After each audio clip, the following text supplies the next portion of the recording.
Voici comme prévu l'histoire à table festins médiévaux. Donc je suis allongée sur le divan, je repose ma jambe et nous allons commencer.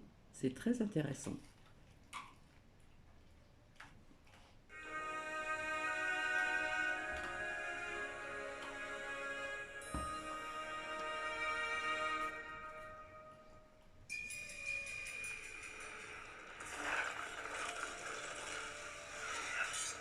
Dans notre mémoire, le Moyen-Âge, c'est toujours la violence, la misère et l'obscurantisme. Une époque sans pitié. À table, ce seraient des disettes à perpétuité pour les gueux, un peu de pain s'il y en a, et des festins sans fin pour quelques princes et gentes dames. Mais évidemment, tout n'est pas si noir. En Europe, le Moyen-Âge découvre la médecine, l'algèbre et aussi la cuisine. Entre l'an 1000 et le XVe siècle, nos aïeux sont devenus des consommateurs éclairés. Ils ont inventé les régimes dissociés, les goûts du terroir et même les livres de cuisine. Et ce savoir, ils nous l'ont transmis.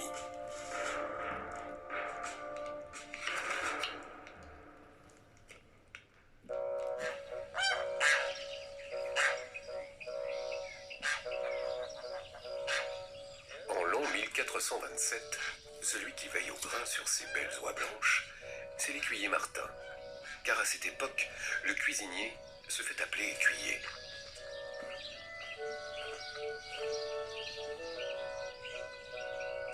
L'écuyer par excellence, c'est l'homme de confiance du seigneur ou du chevalier.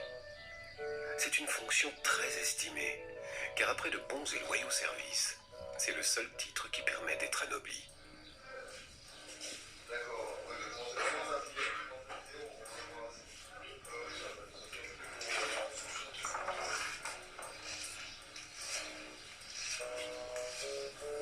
Martin sait qu'avant d'obtenir une telle récompense, le chemin est encore long. Mais en attendant que les oies soient un atout succulent pour les plus nobles palais, celui qui règne sur les cuisines du château officie à la tête de sa troupe de rôtisseurs, de haleurs ou potagers.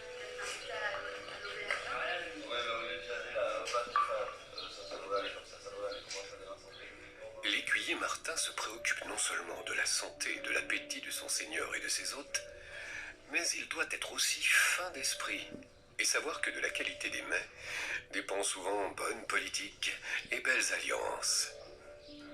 Être écuyer est tout un art.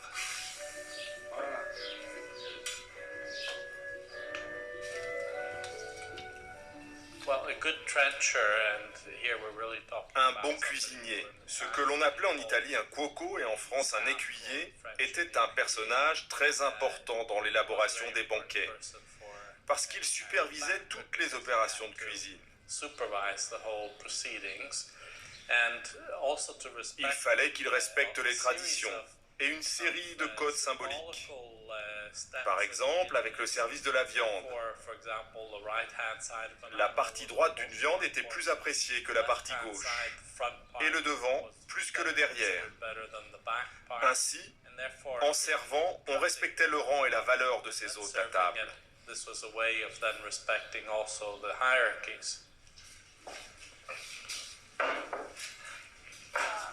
Merci.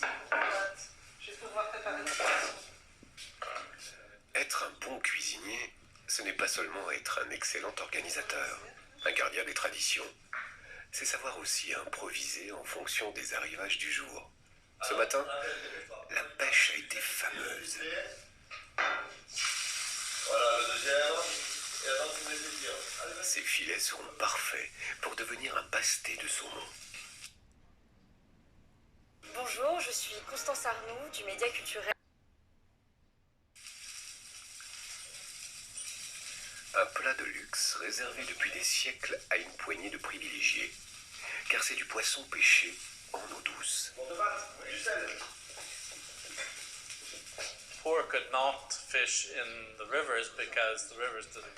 Les paysans mangeaient très peu de poissons, parce que le poisson d'eau douce venait rarement des rivières.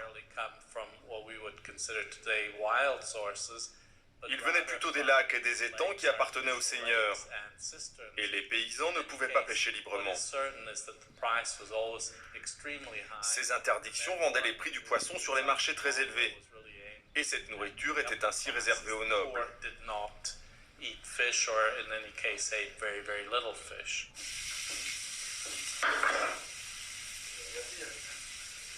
L'astuce de l'écuyer Martin pour que ce bastet de saumon soit digne de la table du château du Colombier et de son hôte et voisin le duc de Rodez, c'est du jus de citron. Absorbé par les filets encore rosés, il deviendra légèrement sucré à la cuisson.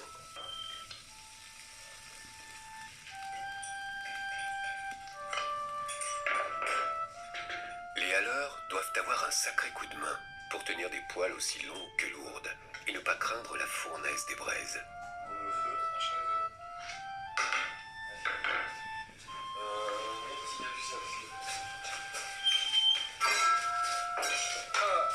Et vas-y, mets de la braise. Pas de la cendre, de la braise. Avec cette technique qui remplace avantageusement une plus longue cuisson au four, en moins de 5 minutes, le bastet est doré. Pour de base, prépare des branches de laurier que tu vas venir disposer autour des filets en décoration.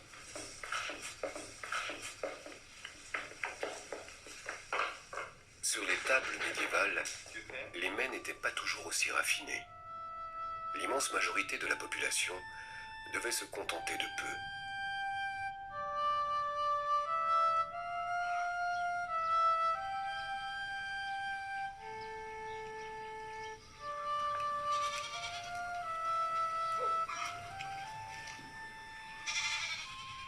Aux environs de l'an 1000, dans des villages fortifiés uniquement par des palissades en bois, il n'y avait pas encore de véritables châteaux en pierre, et encore moins de pièces dédiées uniquement à la cuisine.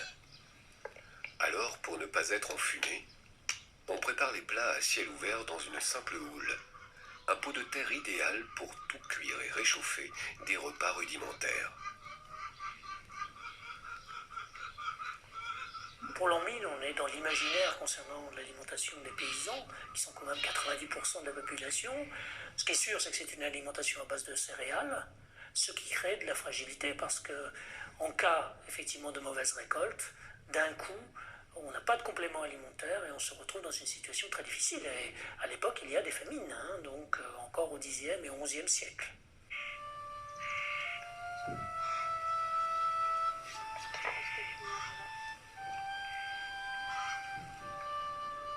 Dans les campagnes médiévales, les paysans qui sont encore des serfs ne possèdent pas la terre et donnent la plus grande partie de leur récolte à des seigneurs ayant besoin de toujours plus d'argent pour guerroyer. Ah ouais, moi, je mangerai pas de tout.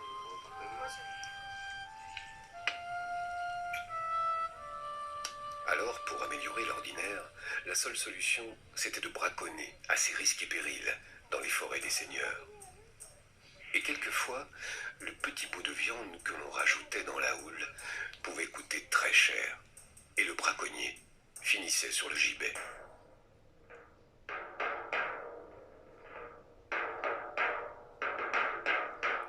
La justice.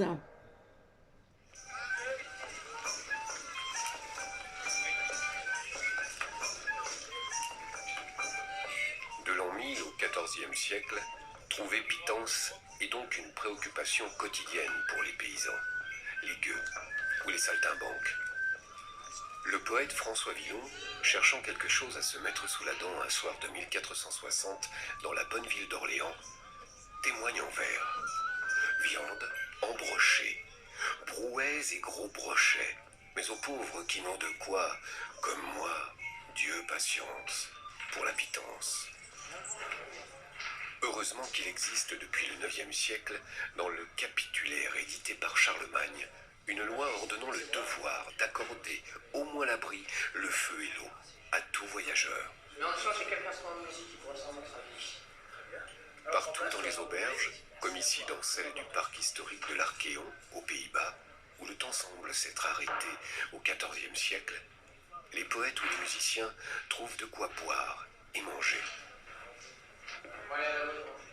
ce Minnesänger, nom que l'on donnait aux troubadours dans le nord de l'Europe, pour commencer, c'est un verre d'Hippocrate. C'est la boisson la plus populaire de l'époque. C'est un vin rouge, aussi tendre que jeune, adouci la plupart du temps avec du miel, et dans lequel on rajoute généralement de la cannelle et du gingembre. La consommation de vin, estimée entre 2 ou 3 litres par jour et par personne, est sans commune mesure avec la nôtre. Toujours jeune, les vins dépassent rarement 5 à 6 degrés, et ce faible taux d'alcool leur donne aussi une vertu antiseptique. Car pour boire de l'eau à cette époque, il est recommandé d'y rajouter toujours un peu de vin. Mais pour les amateurs de vin plutôt que d'eau, l'important, c'est de savoir comment il a été pressé. Comme on peut le voir sur cette tapisserie, il y a deux manières assez distinctes en fait de produire le vin. Il y a le fait de simplement le fouler au pied, ça produit un vin qui est considéré comme le meilleur, le vin de Mergoutte. Et puis il y a le fait de le presser, qui produit alors là un vin sans doute de moindre qualité parce que la rafle est restée à l'intérieur, un vin qui est plus teinté, un vin plus épais et plus foncé, pour des classes inférieures de la société. Donc vous voyez, rien que dans la production du vin déjà, il y a une différence.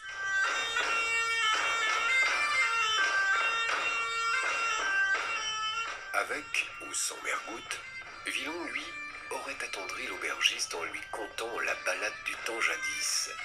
Et il aurait gagné sa pitance, en l'occurrence, une bonne écuelle de soupe.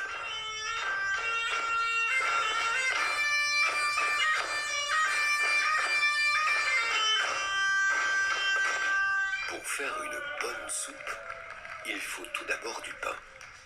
Et ça, c'est l'affaire des boulangères. Elles sont femmes plutôt courtisées quand il s'agit de savoir où en est la prochaine fournée.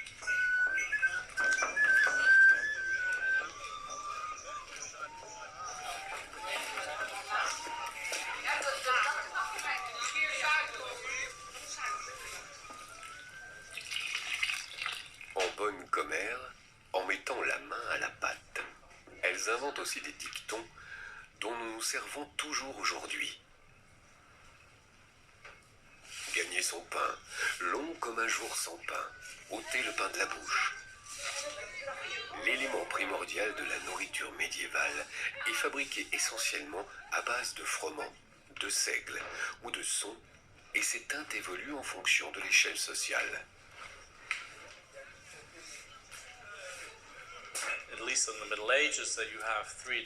Au Moyen Âge, il y a 3 types de pain. Le pain blanc, qui est consommé par les riches. Les gens un peu moins riches consomment un pain qui est un mélange de seigle et d'avoine, qui donne un aspect plus gris.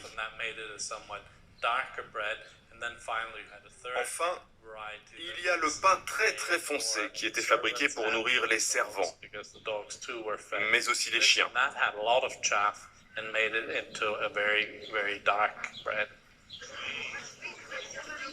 Concernant la nature et la couleur du pain, tous les royaumes en Europe ne sont pas logés à la même enseigne, surtout quand il s'agit de revendiquer sa part de pain blanc.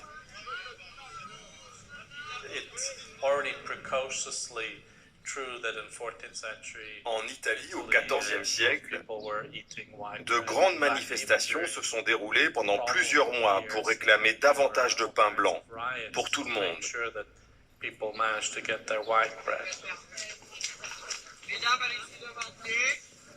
En attendant que le four soit suffisamment chaud, les boulangères terminent par une série de petits pains ronds qui vont devenir la soupe. En toute saison, ce bout de pain plus ou moins dur est déposé au fond de l'écuelle. Ensuite, on verse dessus le potage qui sera ainsi plus épais et plus nourrissant. On passe à table vers 17 heures. On mange tôt au Moyen-Âge pour profiter du jour. Pour les gueux, il n'est pas question de faire la fine bouche devant ce plat unique éternellement réchauffé et qu'il aura déjà fait leur déjeuner du matin. Seule la couleur change en fonction des saisons. automne et en hiver, souvent période de disette, la soupe est brune et sombre, faite de pois ou de fèves. Avec le retour du printemps, elle vire au blanc, puisqu'on y met des oignons, des orties et parfois une goutte de lait. En été, elle devient d'un beau vert, parce qu'elle est riche en légumes. En revanche, que ce soit en soupe ou pour accompagner tout autre plat, le pain est l'aliment indispensable de la table médiévale. Surtout quand il s'agit de déguster un bon morceau de viande. Le pain devient alors un tranchoir. Coupé en deux, il est l'assiette sur laquelle on sert les pièces de viande. Et ce n'est pas grave si elle finit en miettes. L'important, c'est de pouvoir se régaler de quelques cailles, si le calendrier le permet.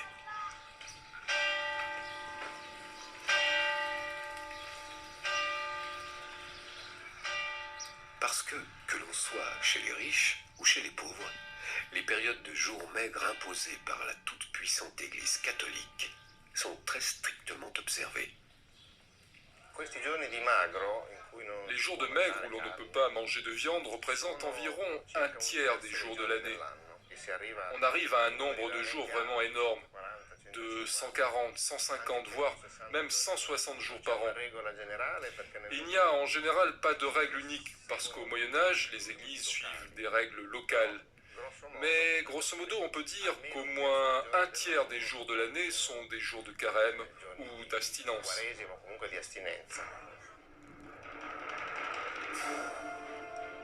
Nos diététiciens nous imposeraient bien la même chose. En dissociant graisses et glucides, nos ancêtres pratiquaient un des régimes les plus sains qui soient.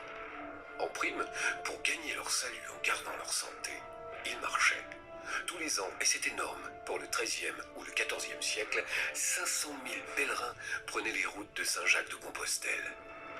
Et pour passer du royaume de France vers celui d'Espagne, il fallait gravir le col de Roncevaux pour franchir la barrière montagneuse des Pyrénées. Et quand ces hommes, ces femmes ou ces enfants très croyants se retrouvaient sur les pentes raides de ce sentier de pèlerinage un jour d'abstinence, en devant éviter de manger de la viande, ils étaient vraiment sur la voie de la rédemption.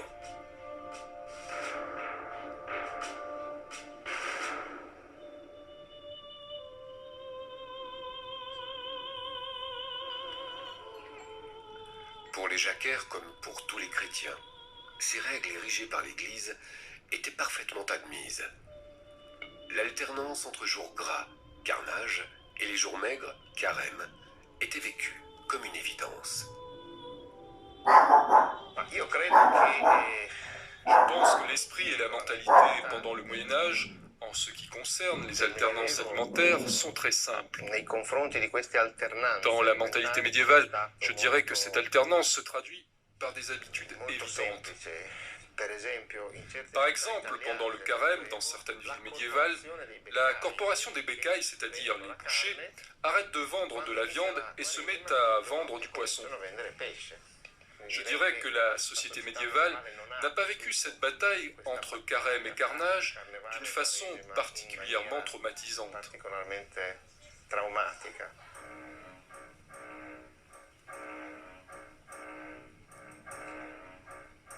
Partis souvent depuis des mois, ces pèlerins ont évidemment besoin de ressources caloriques adaptées.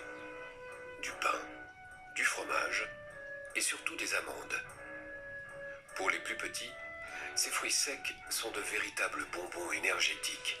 Et pour les grands, sous forme de pâte ou de lait, c'est l'un des ingrédients les plus appréciés des tables ou des casse-croûtes médiévaux. Dans une époque qui ne connaît pas encore le beurre, pour accompagner des tranches de pain quelquefois un peu rassis, un peu de graisse et de saindoux les rendent plus appétissantes. Douceur grasse auquel il faudra renoncer chaque vendredi, commémorant la crucifixion du Christ pendant les 40 jours de carême précédant Pâques, ou au gré des ordonnances et pénitences imposées par les religieux catholiques. Pour passer outre, il faut une dispense. L'Église les distribue avec parcimonie aux femmes enceintes, aux enfants parfois, aux malades mais aussi à ses propres serviteurs.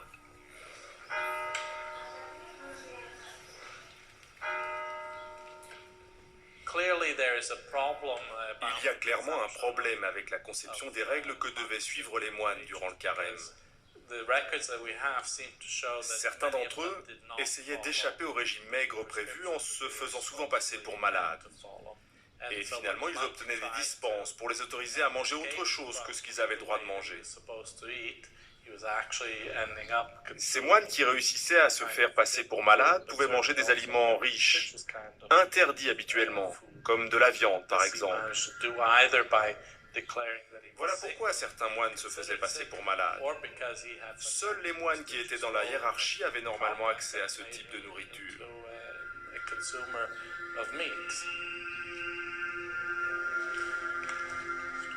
Ainsi, donc, pour se délecter des nourritures terrestres, les moines trichaient un peu. Et quand ils n'étaient pas en période de carême, pour se consacrer aux affaires du ciel, ils avaient aussi un solide appétit. Des estimations basées sur des études de livres de comptes de monastères cisterciens datant du XIVe siècle apportent la preuve que le régime alimentaire des moines approchait 3500 à 4000 calories par jour, soit le double du minimum vital réservé au commun des mortels.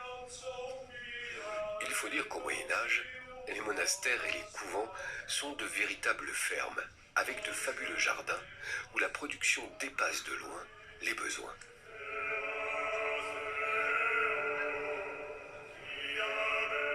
Les laïcs, en commençant par les pèlerins, profitent de cette abondance, ce qui renforce évidemment le prestige des moines. L'ordinaire et les productions des monastères sont très variées. Légumes, fruits, bière au nord, vin au sud et bien sûr, fromage. Chaque congrégation a sa spécialité. Sur les tables de l'abbaye de Roncevaux, à la frontière franco-espagnole, ce qui fait la renommée des serviteurs de Dieu, c'est leur savoureux fromage de brebis. Il redonne, paraît-il, force et courage aux pèlerins pour atteindre Saint-Jacques de Compostelle, qui n'est plus qu'à une quinzaine de jours de marche.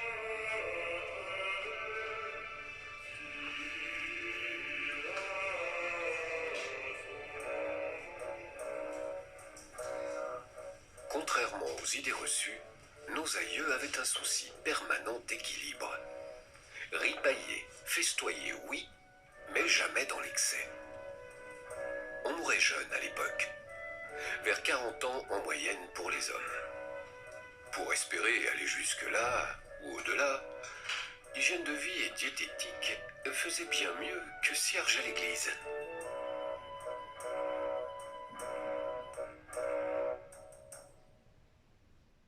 L'idée est très répandue que l'alimentation, c'est un moyen non seulement d'assurer la conservation de la santé, donc elle a une vertu en quelque sorte préventive, celle d'éviter les maladies, c'est aussi quelque chose que nous pensons aujourd'hui, bien sûr, mais qu'elle a aussi une vertu curative, c'est-à-dire qu'une alimentation appropriée peut permettre de combattre telle ou telle maladie. Ça, c'est quand même quelque chose d'assez fort, qui donne à l'alimentation une importance dans l'arsenal médical qu'elle n'a peut-être plus tout à fait aujourd'hui. De fait, au Moyen-Âge, à travers des traités de diététique comme le Taquinum Sanitatis, tout aliment est aussi un médicament. Les herbes, les épices, les légumes, les viandes sont considérés avec autant de sérieux que nos traitements pharmaceutiques contemporains.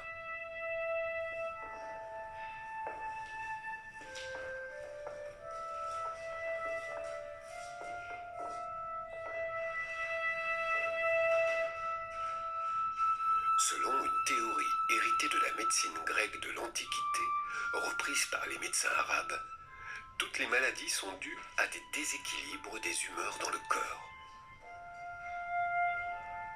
Il suffit alors, pour obtenir la guérison, d'activer ou de réduire ces humeurs par un régime approprié, composé à base d'aliments ayant comme nature essentielle le chaud, le froid, le sec ou l'humide.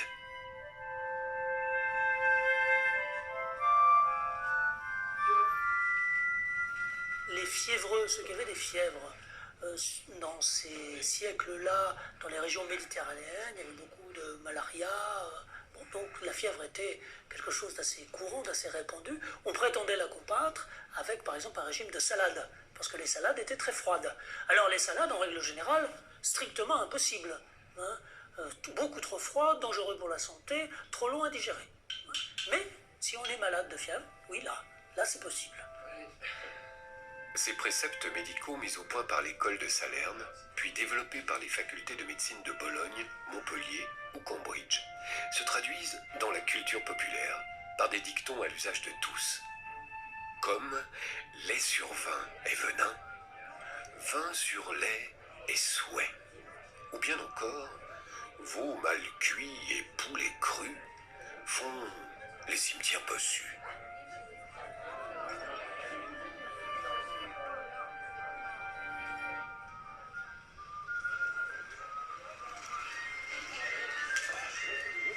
La recherche de l'équilibre alimentaire dans le monde médiéval ne se limite pas seulement à des règles diététiques. Pour se bien porter, on recherche aussi des produits sains et frais. En matière d'hygiène, les mesures sont déjà draconiennes. Ce marché exactement reconstitué par des passionnés d'histoire médiévale sous les murailles de la ville de Dinan, en Bretagne, est un lieu idéal pour en juger. Toutes sortes d'étals se côtoient, armuriers, herboristes, légumiers, bouchers et poissonniers. Mais tous les commerces de bouche sont soumis à des règles précises, surtout quand il s'agit de conserver les aliments. Prenez le hareng par exemple. La mer du Nord en regorge et c'est une véritable manne pour alimenter toute l'Europe en période de jours maigres. Le chevalier Philippe de Mazières, parti sur les bords de la mer du Nord chercher des renforts pour bouter les Anglais hors du royaume de France, note dans son journal en 1434 que les harengs sont si nombreux que l'on peut les tailler à l'épée. Pour faire face à ces pêches miraculeuses, les pêcheurs hollandais ont l'idée d'apprêter le poisson directement à bord. Dès leur arrivée au port, ils sont entassés dans un petit tonneau, entre des couches compactes de sel. C'est le hareng caqué. Avec cette technique de conservation dans le sel, ce compagnon obligé des jours maigres se conserve plusieurs mois et s'exporte à travers toute l'Europe. Mais à la fin du Moyen-Âge, il sera détrôné progressivement par la morue, pour quelques deniers de plus.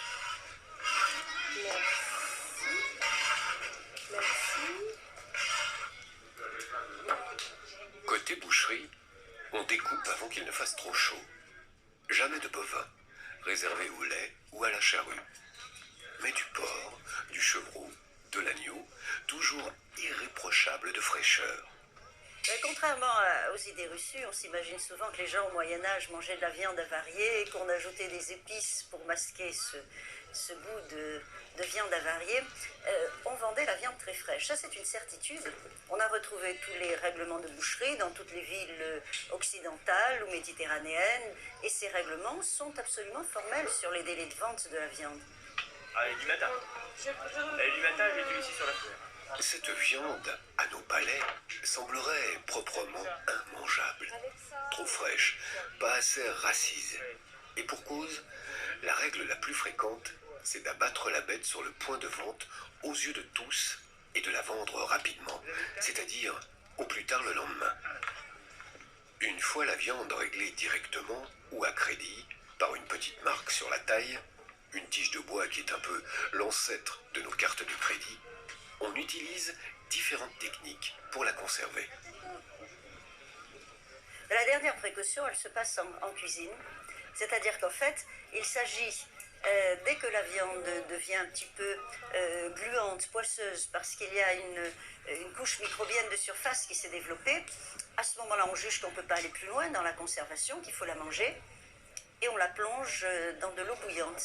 Qu'on choisisse de rôtir la viande, de la frire ou de la mijoter, d'abord on la fait toujours bouillir. Et peut-être que ce bouillir, en fait, c'était comme une sorte de blanchiment, c'est-à-dire on plonge cette viande un petit peu gluante dans l'eau bouillante pour en fait la laver, la nettoyer avant de la préparer.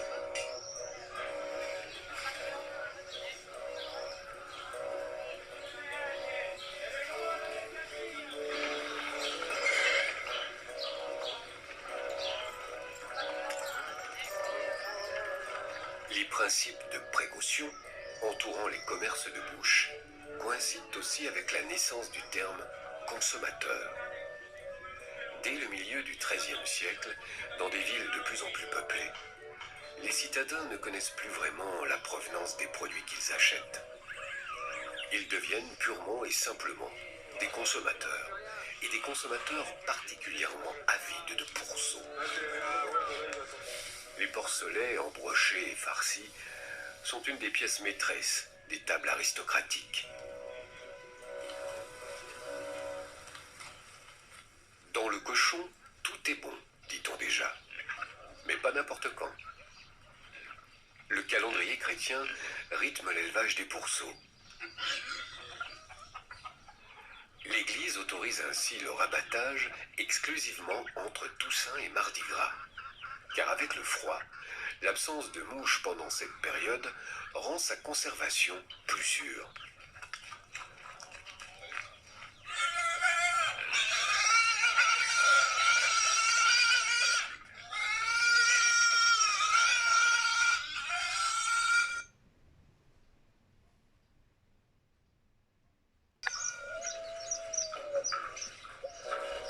Retour au château du Colombier, où l'écuyer Martin interdit tout chapardage et grignotage, comme du temps où il était un jeune souffleur, pour entretenir le feu dans les cuisines de son maître, l'illustre Guillaume de Tirel, dit Taillevent.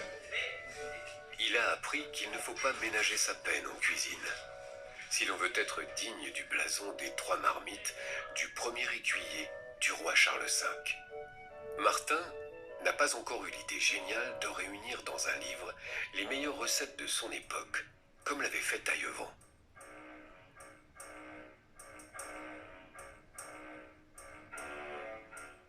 C'est la première fois, au fond, dans l'histoire, qu'il y a la conjonction entre un grand cuisinier et un livre de cuisine. Jusqu'à présent, c'était plutôt, notamment dans l'Antiquité, l'œuvre de gastronome, les livres de cuisine, pas l'œuvre de cuisinier. La nouveauté du Moyen-Âge, c'est que c'est l'œuvre de cuisinier. Et le premier best-seller culinaire en Europe occidentale, c'est celui de Taillevent, c'est Le Viandier, qui va être édité jusqu'au milieu du XVIIe siècle. Or, il a été écrit au tout début du XIVe siècle, donc c'est quand même une belle longévité. On souhaiterait à beaucoup des productions des chefs actuels.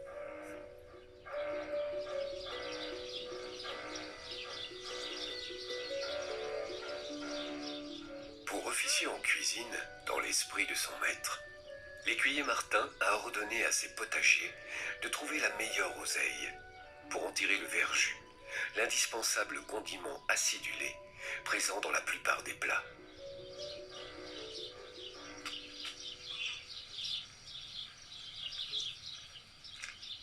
Au passage, bien sûr, ses petites mains prélèveront l'ivrèche, aigre-moine ou réfort, plante aujourd'hui oubliée, ou passant pour de mauvaises herbes.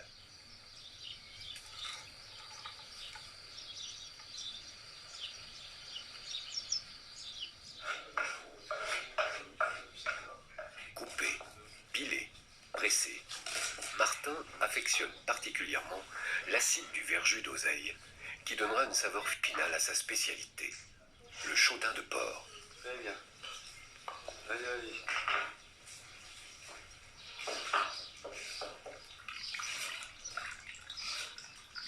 Ce jus vert, mis à toutes les sauces dans la cuisine médiévale, peut être également fabriqué à base de jus de fruits pas tout à fait mûrs, comme du raisin récolté un bon mois avant les vendanges, ou des pommes, des poires, ou même des prunes. Bon verjus d'oseille. Sur toutes les tables de l'Europe médiévale règne une autre passion, celle des épices. On les considère à la fois comme un médicament et comme un aliment.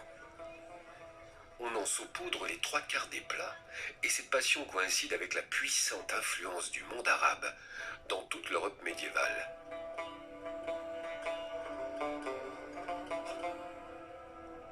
Les 200 ans de croisade de l'Occident pour s'emparer de Jérusalem ont ouvert de multiples routes vers le Moyen-Orient et jusqu'au cœur de l'Asie centrale. En passant par Constantinople, les routes des épices rejoignent celles de la soie. Destination Samarcande, les Indes ou la Chine.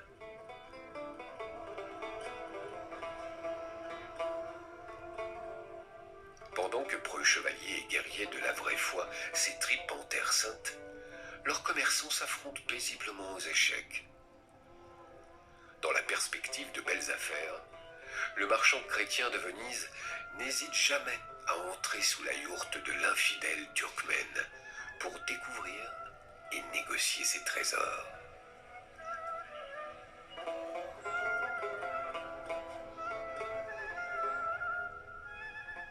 Alors, au moment des croisades, les épices qui ont surtout enthousiasmé les Occidentaux, ça a été la cannelle, la noix muscade, avec son massif autour également, qui était très important et très parfumé, le gingembre, les cardamommes, il y avait plusieurs cardamommes, les grandes et les petites cardamommes, les poivres.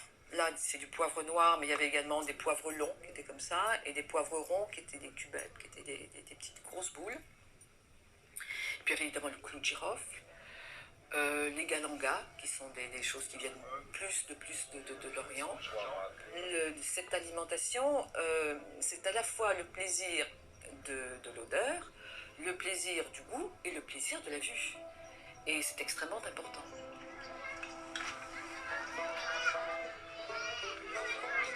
L'apport des fastes de l'Orient ne se limite pas seulement aux épices, canne à sucre, bananes et riz. Les Arabes apportent de nombreuses techniques culinaires, comme la pâte feuilletée ou les fruits confits.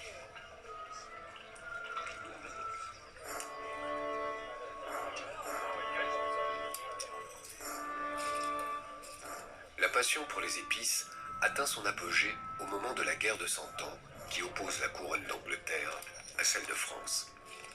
Les épices qui passent à l'époque pour de véritables produits dopants sont préparées avec le plus grand soin par les cantinières des chevaliers français. Mélangées à du miel, les épices donnent des forces supplémentaires, pense-t-on, en activant la circulation sanguine.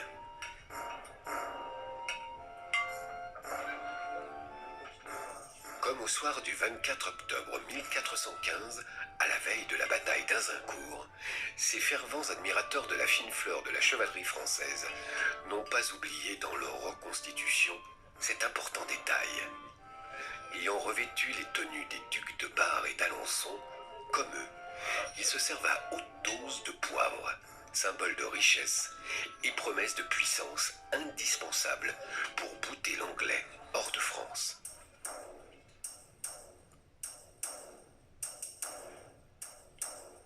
Chimère, bien sûr.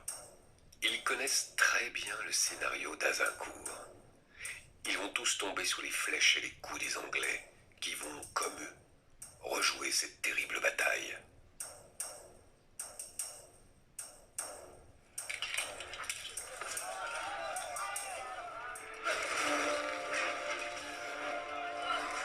Nos livres d'histoire nous disent que, perfidement, l'Anglais... Donc voici cette première partie qui dure quand même 39 minutes, hein, c'est déjà pas mal. Donc l'image est floue, ne m'en veuillez pas. Et nous aurons la seconde partie. Donc vous voyez, il y a quand même des choses qui sont enrichissantes à découvrir pour celles et ceux qui ne connaissent pas. Et puis vous voyez cette transition à cette époque au niveau du pain. Le pain blanc était pour les nobles, et plus le pain était foncé, c'était pour les paysans, etc. etc. Alors qu'à notre époque, c'est le contraire. On va plus rechercher du pain de son, du pain de seigle, du pain complet, du pain aux céréales, donc un pain un peu plus foncé quand même. Je pense que vous l'avez constaté. Les gens reviennent un petit peu vers ce pain-là et lâchent un petit peu le pain blanc. Voilà, parce qu'on sait très bien que dans le pain de seigle, le pain complet, le pain de son, etc., il y a quand même des bonnes choses à manger, etc., pour notre corps, et j'en passe et j'en passe.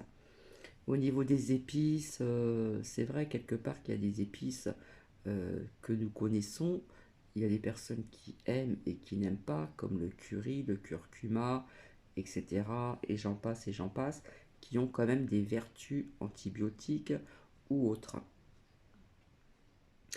Et pour la noblesse, plus il y avait de, comme on vous l'a expliqué, plus il y avait de... Zut, je ne retrouve pas les mots. Comme on trouve ces épices, et plus on épissait, et plus c'était pour les nobles. Hein, je ne sais pas si vous avez constaté. Voilà. Donc c'est la première partie. Je trouve déjà elle est assez longue. Donc voilà, je suis allongée d'une façon où j'ai mes jambes allongées, je repose mon genou. Donc voilà, je suis accoudée aussi sur l'accoudoir de mon divan. Et voici cette première partie. Donc c'est quand même assez enrichissant, je pense. Voilà. Donc voilà, c'est l'histoire à table, festin médiévaux. J'ai du mal à dire ce nom. Et nous aurons cette seconde partie, pardon, plus tard. Voilà. Donc si cette première partie vous a plu, bah écoutez, je suggère que vous puissiez mettre des commentaires, mais à chaque fois que je dis de mettre des commentaires, on n'en met pas, ou je les vois pas, ou il y a des commentaires qui sont bizarroïdes. Enfin bref. Donc voilà, je vous fais des bisous, je vous souhaite une bonne soirée, et nous verrons cette seconde partie. Allez, à bientôt, bisous bisous.